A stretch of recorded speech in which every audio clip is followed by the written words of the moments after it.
Bonsoir mesdames, bonsoir messieurs et ravi de vous retrouver à notre émission Sportez-vous bien tous les lundis 20h, 20h45. C'est vrai que les deux derniers lundis c'était férié, on n'a pas pu nous retrouver. En tout cas, je suis très content de vous retrouver ce soir, chers téléspectateurs. Et permettez-moi de vous féliciter pour nous suivre pendant toutes ces émissions, de nous être fidèles. C'est qu'il y en a beaucoup et j'ai eu des anecdotes par contre.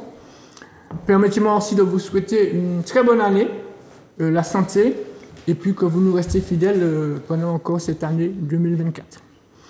Avec moi sur le plateau, deux représentants du mouvement sportif martiniquais que j'ai le plaisir d'accueillir.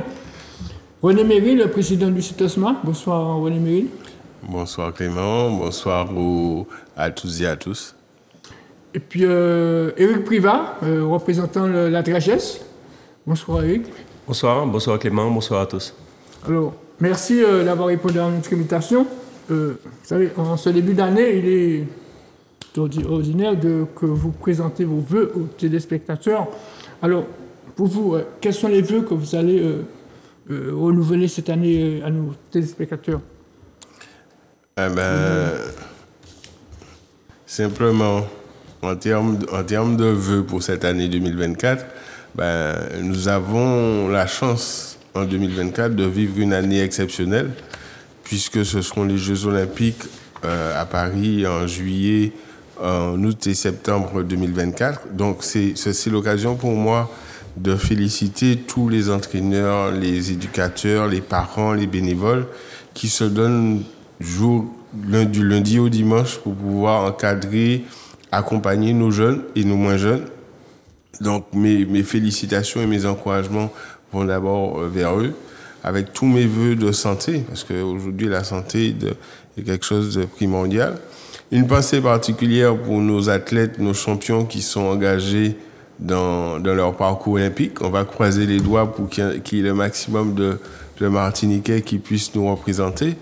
Et puis simplement des vœux d'activité, puisqu'on sait, on l'a démontré, que l'un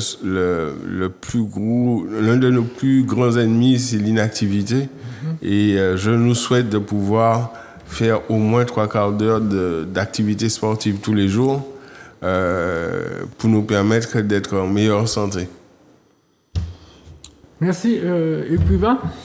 Écoutez, si on peut dire que la pensée est créatrice, je souhaite à tous les Martiniquais une bonne santé. C'est déjà la première chose. La deuxième, c'est que de la persévérance dans l'engagement associatif, parce que je pense qu'il est important pour nous que les Martiniquais continuent à s'engager. C'est important pour notre jeunesse. C'est important également pour soi-même de se sentir utile. Et puis enfin, je voudrais leur souhaiter de l'activité physique. D'activité physique régulière, de trouver une occasion, des amis ou une organisation qui leur permet de pratiquer régulièrement. On va dire 3 à 4 fois par semaine, ce serait bien. 2 fois, c'est déjà pas mal. Même si c'est une activité autour de la danse, mais qui nécessite une activité physique intense, ça peut être pas mal. Je trouve aussi que les Martiniquais sont d'une manière générale investis dans la pratique régulière, donc il faut qu'ils continuent. Et puis enfin, je souhaite qu'ils trouvent des raisons de s'engager dans leur club, dans les organisations dont ils sont chacun membre, et de manière à ce qu'ils puissent toujours trouver une raison de se réveiller puis d'aller aider les autres. Et puis en ce début d'année aussi, peut-être aussi saluer la mémoire de nos sportifs disparus. Bien sûr, bien sûr. Bien sûr. Bon, je pense que la présence de René Méry est importante parce que, en fait, on a toujours en mémoire les 3 présidents du CETOS qui sont disparus les uns à la suite de l'autre. Mais moi, j'espère que René nous restera encore longtemps. C'est pas du tout ce que je suis en train de dire. Mais simplement aussi penser également à tous ceux qui sont partis. Il y a Roland Brival récemment, mais il y en a beaucoup d'autres. Et bien, écoutez, au nom de leur famille aussi, on leur souhaite également de pouvoir faire le deuil de cette disparition. Oui, surtout il y a Edmond Philibert qui a été passeur de l'Escrivaine et passeur de la sélection de la Martinique, comme ça qui était aussi l'année dernière. Donc, voilà. Alors, on sait que le bénévolat a une place importante dans le domaine sportif. Est-ce qu'on pourrait s'attendre à une évolution de cette pratique, René Méry? une évolution, il y a une évolution de la pratique du bénévolat. Parce qu'aujourd'hui, on demande aux bénévoles qui sont responsables de clubs, responsables d'associations, beaucoup plus de choses que par le passé. Et c'est vrai qu'il est important de le souligner que sans bénévoles, il n'y a pas de sport. Parce que ce sont eux qui encadrent, ce sont eux qui accompagnent nos jeunes.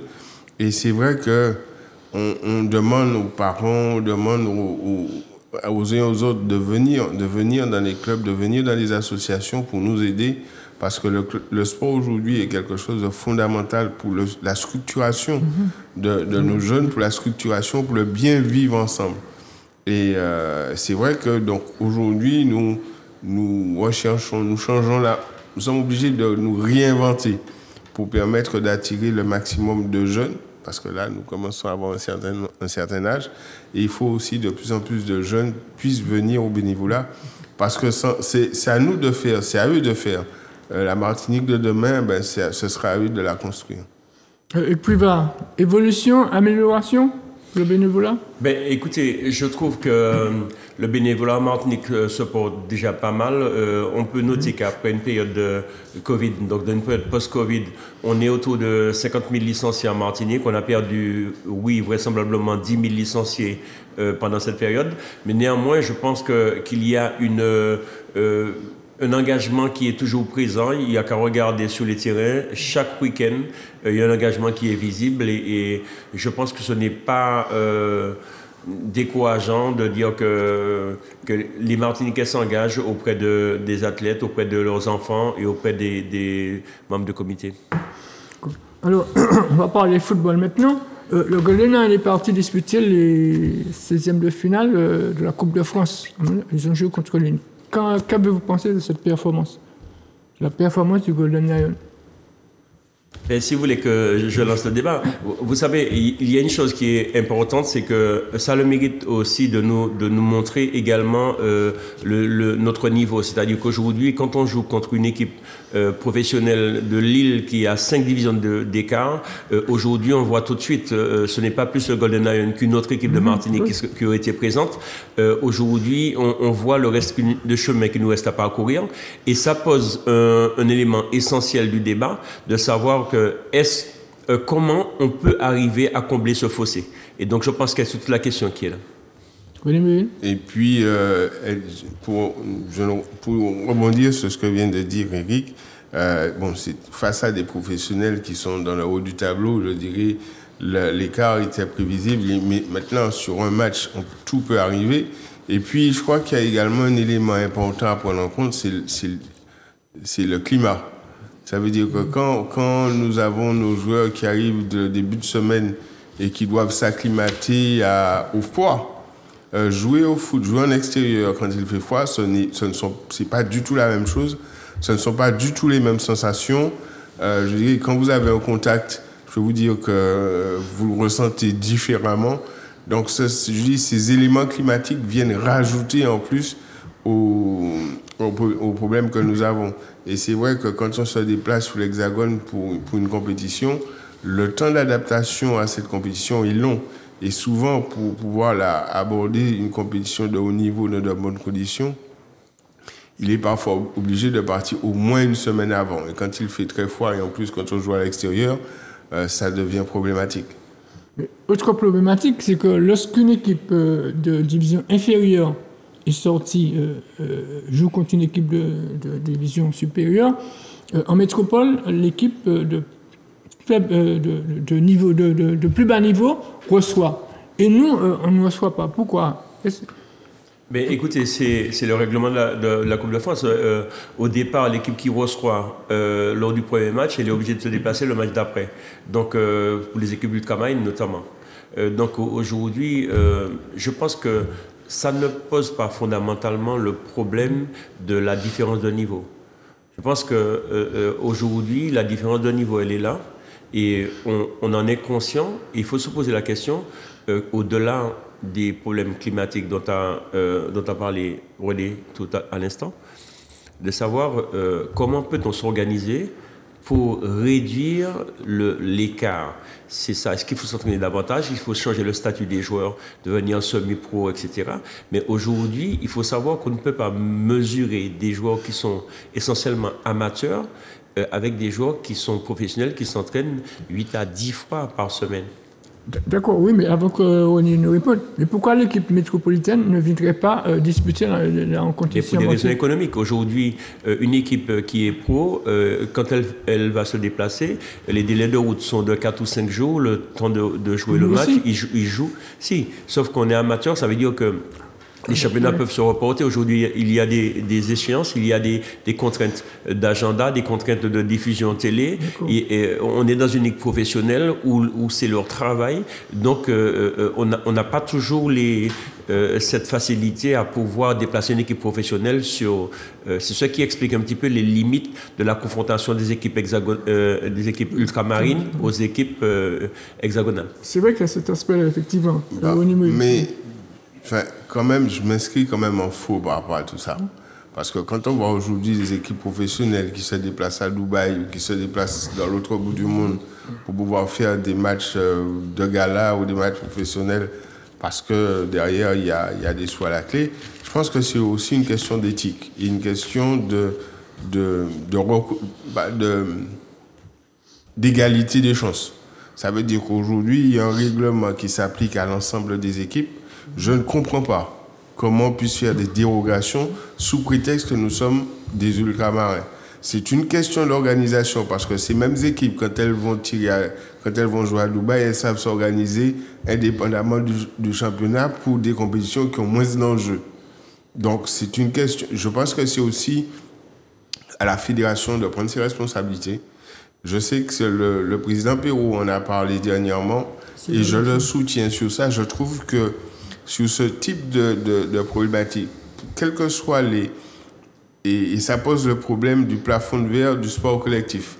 À un moment donné, il faudra que nos fédérations acceptent que pour le sport ultramarin, il y a une continuité territoriale qui doit se mettre en place. Après, à ce moment-là, il faudra trouver les organisations qu'il faut, mais en particulier pour les Coupes de France. Je conçois tout à fait que pour un championnat, quand il y a des déplacements à répétition, ça pose les heures de vol pour ce décalage horaire posent vraiment des problèmes. Et je ne vois pas quelle solution on peut trouver.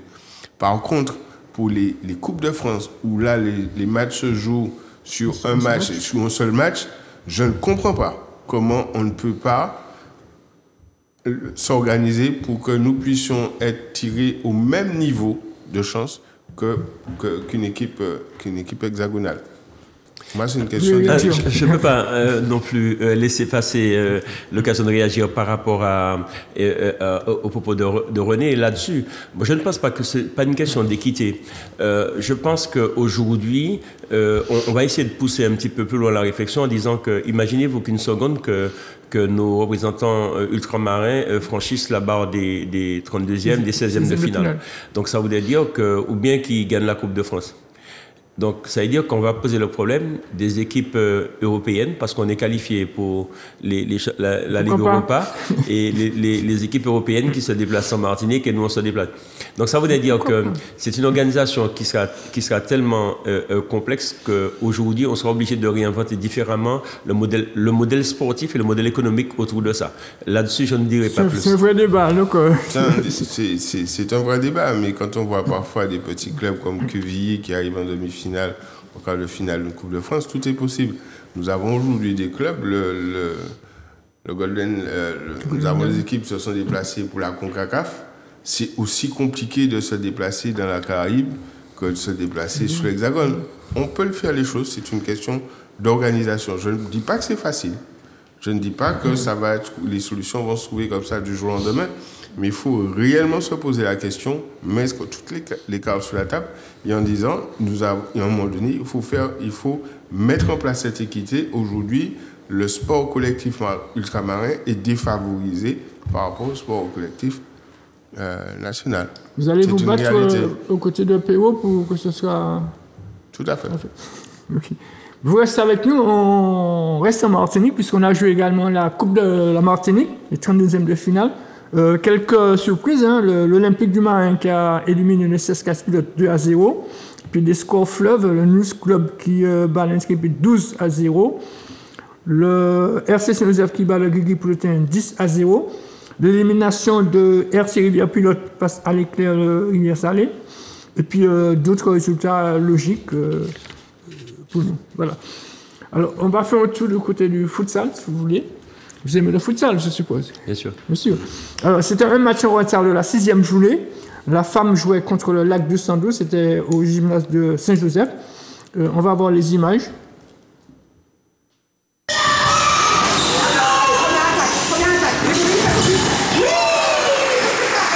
Quelques images.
Oui, en réalité, après les fêtes, c'était un petit peu compliqué. Donc ça s'est senti dès l'entame de match. Donc en deuxième, on se devait de réagir. On se devait de réagir surtout physiquement et surtout mentalement. Parce qu'on commençait à lâcher un petit peu, on se faisait dominer, bouger, c'était pas évident. Donc il fallait vraiment pousser. Mes garçons ont bien répondu. On gagne la deuxième mi-temps 3-0. Donc c'était un match d'homme, c'était pas évident, c'était un match d'homme. Il fallait vraiment être debout, physique. C'est bien de la part de mes joueurs, ils ont bien répondu en deuxième.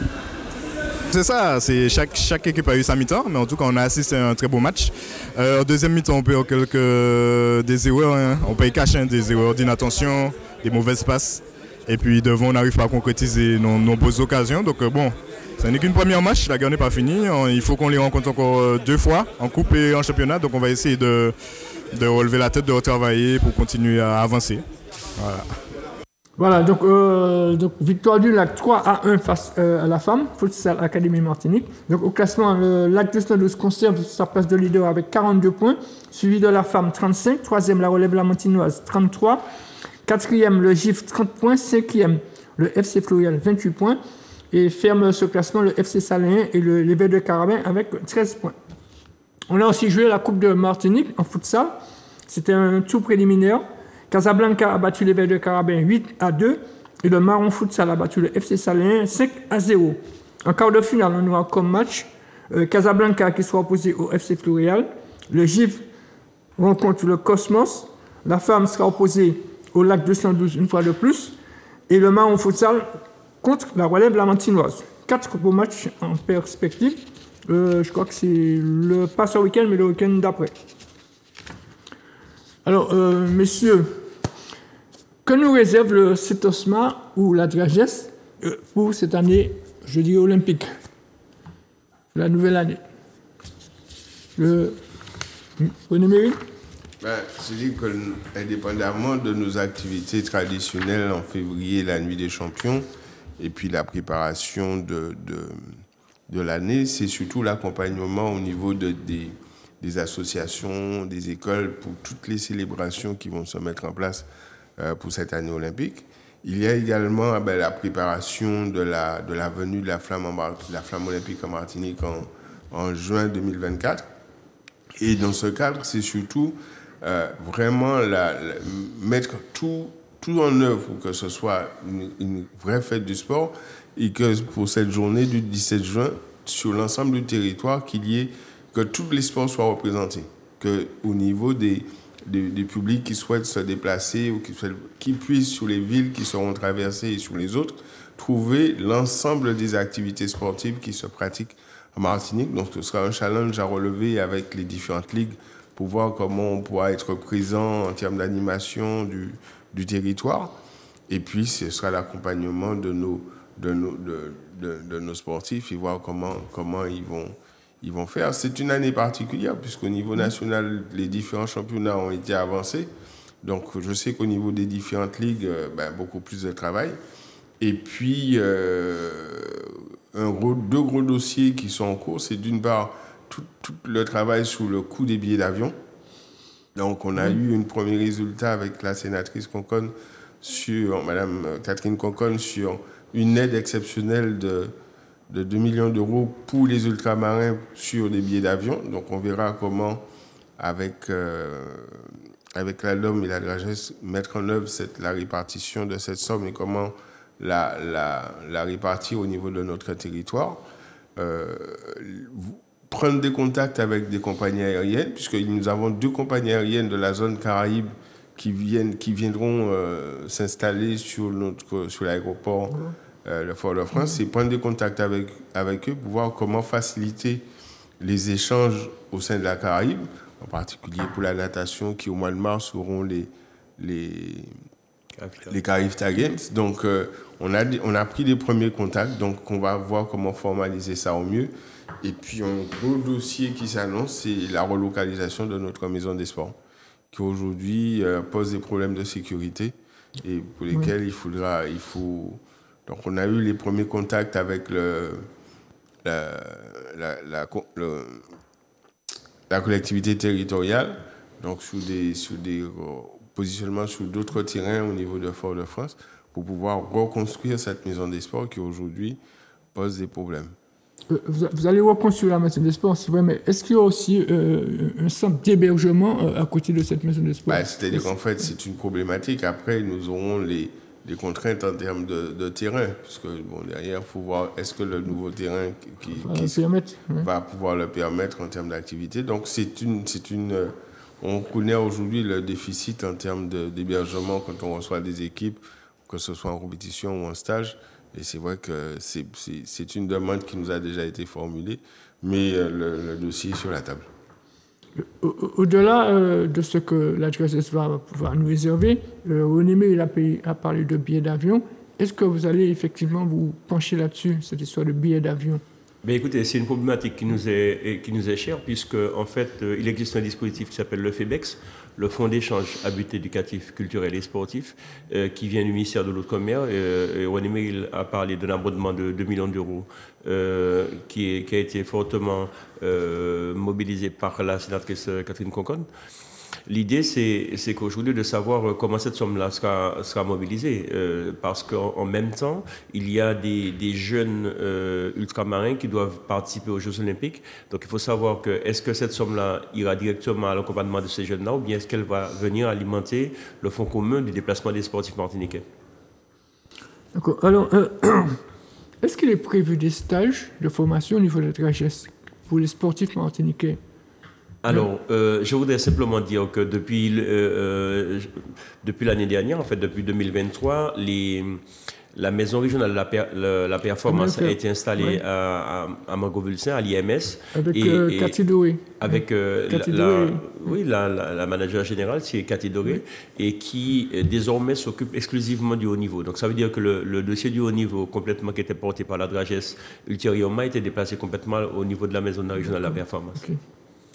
Alors, concernant la DRAGES, concernant les problématiques de politique publique, au-delà des Jeux Olympiques, l'idée, c'est que l'héritage des Jeux Olympiques, de faire de la France une nation sportive, donc également de la Martinique une nation sportive, donc que les gens pratiquent davantage. Le deuxième élément qui est important, c'est que la France a déclaré en 2024 le sport comme grande cause nationale. Donc ça voudrait dire faire en sorte que chacun pratique quotidiennement 30 minutes d'activité. Donc pas seulement pour les écoles primaires, mais également pour chacun qui puisse pratiquer. Et puis il y a un sujet qui est particulier. Donc on est, Meryl, le président du CETOSMA, en est particulièrement imprégné, c'est la conférence territoriale du sport. C'est cette organisation qui a été mise en place en décembre 2022 et qui regroupe l'ensemble des forces vives de Martinique, politique, économique et du monde sportif et du mouvement sportif, mais également des services de l'État, qui doit viser à faire en sorte que la Martinique puisse porter un schéma territorial du sport sur l'ensemble des problématiques. Alors, on sait que les domaines de subvention sont très complexes et difficiles à remplir par les présidents de clubs, les associations. Est-ce que ce sera allégé prochainement, dans les années à venir, quoi? C'est vraiment complexe. Je ne pense pas. Je ne crois pas que c'est une vue de l'esprit en disant que ce n'est pas compliqué. Aujourd'hui, les choses ont été largement facilitées en mettant à la disposition du mouvement sportif une plateforme qui s'appelle le Contasso. Le Contasso, c'est la plateforme qui permet à chacun de déposer un dossier de subvention qui pourrait être relayé dans les différents secteurs. Vous avez une deuxième plateforme qui s'appelle les démarches simplifiées. Donc, les deux plateformes permettent aux bénévoles de mettre en place une demande de subvention qui pourra être traitée soit par leur fédération de tutelle, soit par la DRAGES sur l'enveloppe territoriale de l'Agence nationale du sport. Donc aujourd'hui, il faudrait simplement que nous arrivions à faire arriver l'information au niveau des bénévoles. Je pense qu'avec le CETOS, c'est un pari qu'on devrait prendre de manière à pouvoir faciliter un petit peu cet échange-là. Est-ce que le CETOS finance des projets? Non. C'est-à-dire qu'on va financer de grandes manifestations que nous prenons en charge. Comme par exemple, nous avons des déplacements sous des championnats de la Caraïbe ou aussi des manifestations comme les Jeux des îles. Mais pour revenir à la question précédente, le dépôt des subventions n'est pas plus compliqué. C'est pas aujourd'hui, comme le disait Eric, sur le compte ASSO, le dépôt d'une demande de subvention est relativement simple. Le vrai problème que nous rencontrons, c'est à la fois le paiement des subventions. C'est-à-dire qu'aujourd'hui, les retards que nous connaissons sur le paiement des subventions pénalisent fortement le monde sportif, puisque derrière, aujourd'hui, par exemple, nous avons toujours des associations qui n'ont pas toujours reçu leurs subventions.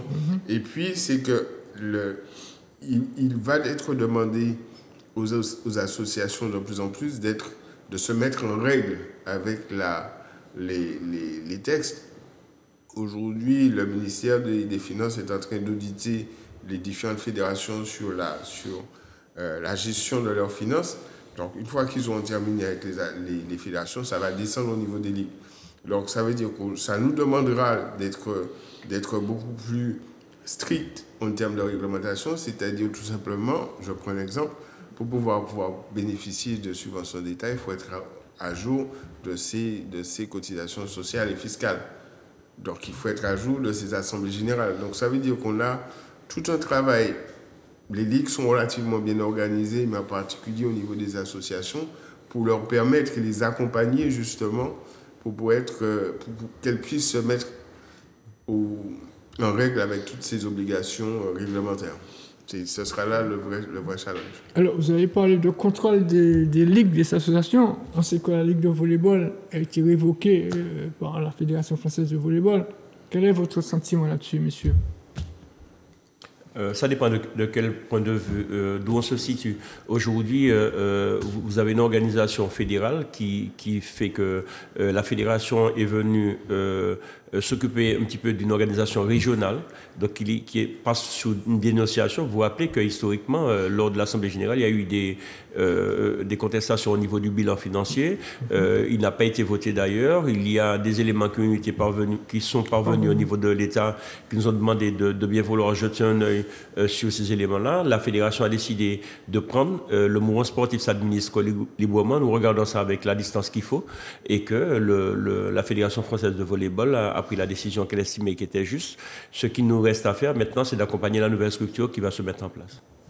Au niveau du CETOSMA, vous qui êtes... C'est exactement ça. Ça veut dire qu'aujourd'hui, la fédération de volley a pris les choses en main.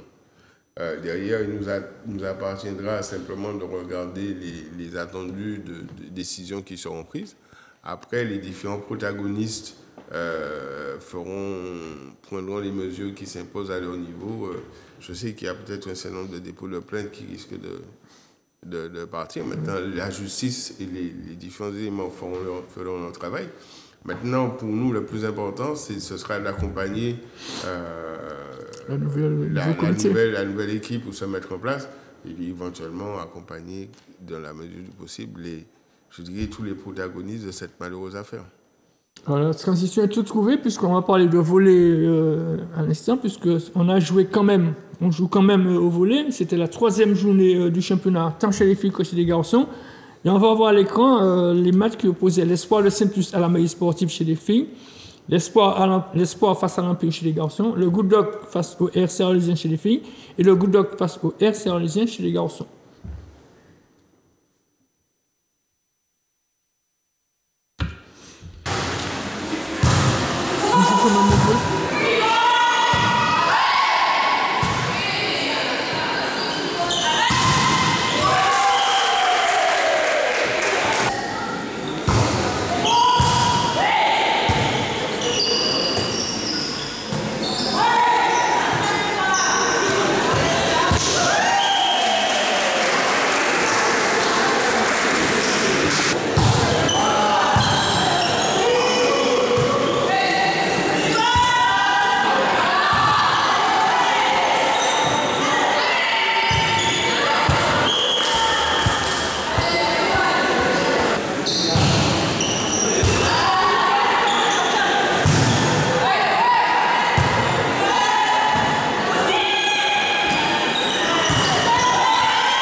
La tactique, la stratégie, on n'a pas sous-estimé l'adversaire.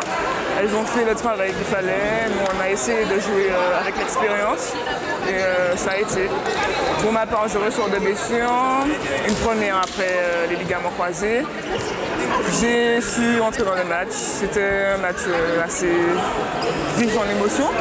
Donc on est assez content de la victoire, ça fait plaisir.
Oui, effectivement, je pense que bon, c'était notre premier test de la saison, donc on a été un petit peu stressé, je pense.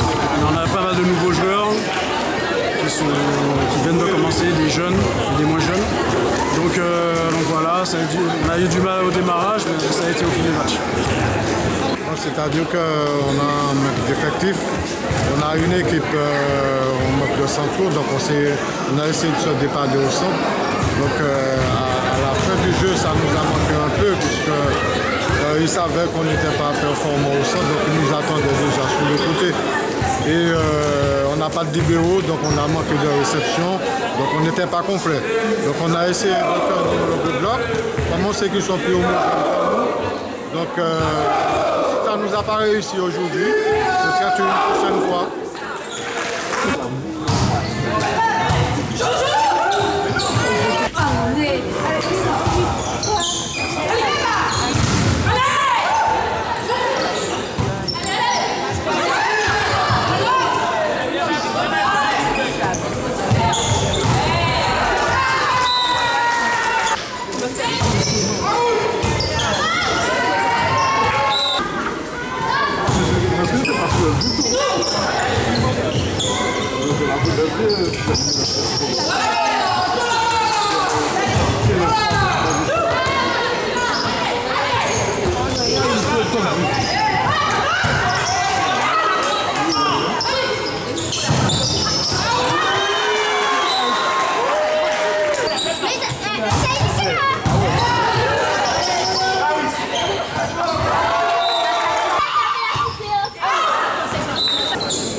De bon augure, je ne sais pas, en tout cas c'est encourageant parce qu'on avait des absences dans notre 6 et le Good Luck a une équipe fournie avec des joueuses grandes, athlétiques et ça joue bien. Donc très fière d'avoir gagné ce match au tie-break et puis fière de mon équipe parce qu'on a vraiment réussi à jouer ensemble et à faire ce qu'il fallait. Oui, un match qui a été vraiment serré. Après, nous sommes quand même toujours en début de saison, donc on ajuste. On a pu voir nos lacunes et on va travailler sur tout ça.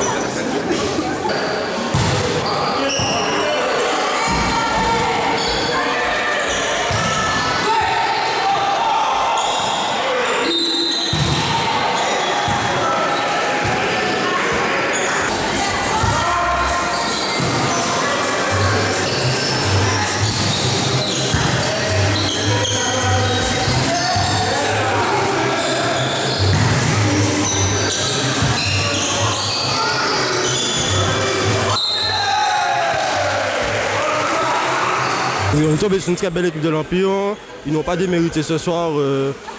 Ils ont fait tout ce qu'ils pouvaient faire, mais on était présents quand même ce soir. Oui, bon, oui, on a tenu tête. Je pense que si on avait nos 3 joueurs absents, parce qu'on a 3 blessés, qui sont assez fondamentaux pour la stratégie et les rotations de notre équipe. Mais l'année dernière, j'avais dit que c'était long. Voilà, c'est une équipe jeune, en reconstruction. Ça va venir. On a réussi quand même à prendre un set aujourd'hui. L'espoir a une nouvelle équipe avec beaucoup de jeunes qui sont très vifs, très agressifs, très techniques. C'est bien, je suis content de mes joueurs. J'attends, on travaille, on continue à travailler. Voilà, je suis très satisfait. Les scores parlent d'eux-mêmes. Hein, on a eu des sets assez compliqués. On a bien tenu. Et mes joueurs ont très bien travaillé mentalement. Parce que c'était la consigne, le mental et pas d'erreur de service. Je pense qu'on a rempli notre rôle aujourd'hui. Donc la prochaine fois, c'est le good luck. Voilà, un autre morceau. Mais je suis très satisfait. Surtout la préparation que nous avons eue. Et puis les différents problèmes que nous connaissons au niveau de la Ligue, qui nous a freinés au niveau de nos créneaux, au niveau des gymnases, et j'en passe. Voilà. Mais on continue à travailler. Voilà. Voilà, et continue à travailler. Donc rapidement les résultats. Chez les garçons, le Rayon a battu les Chefs Mexicains 3-0. 3-1 pour l'Espoir face à l'Empire, on l'a vu. Et le Goudok a battu le RC Arlésien 3-7-0. Chez les filles, dans la poule A, l'Espoir et le Saint-Lucie a battu la Mairie Sportive 3-0. Le RC Arlésien a battu le Goudok 3-2, on a vu à l'écran. Et en poule B, le Rayon de Petitance a battu l'Empire 3-7-1. Même score pour le FEP Montérégie, pour l'entente FEP Montérégie Éclair contre le Starball Club du Saint-Esprit 3-7-1. Voilà, on croit qu'on a fait le tour de l'actualité, messieurs. Une dernière question, avant que nous ne se séparons.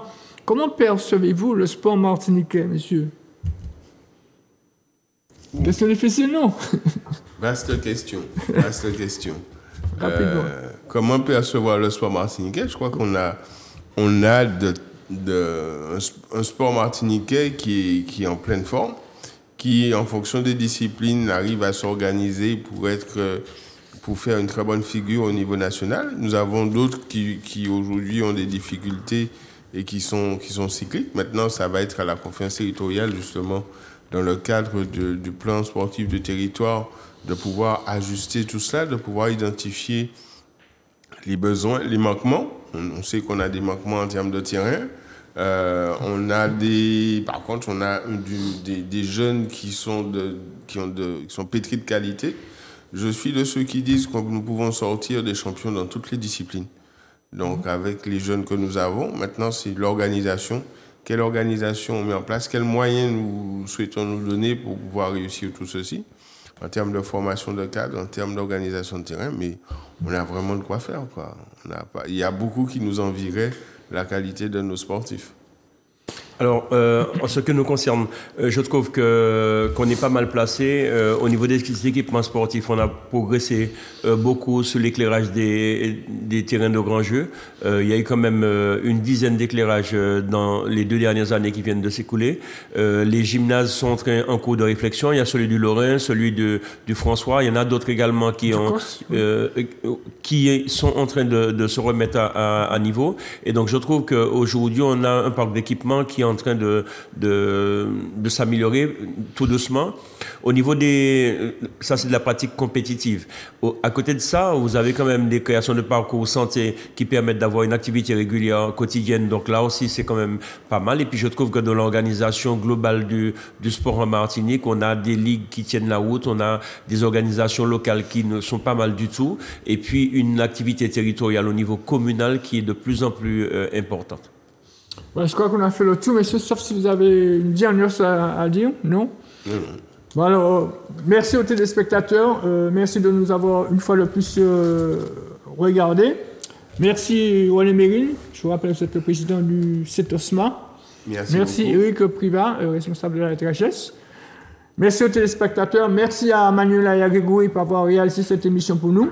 Sportez-vous bien et prenez soin de vous.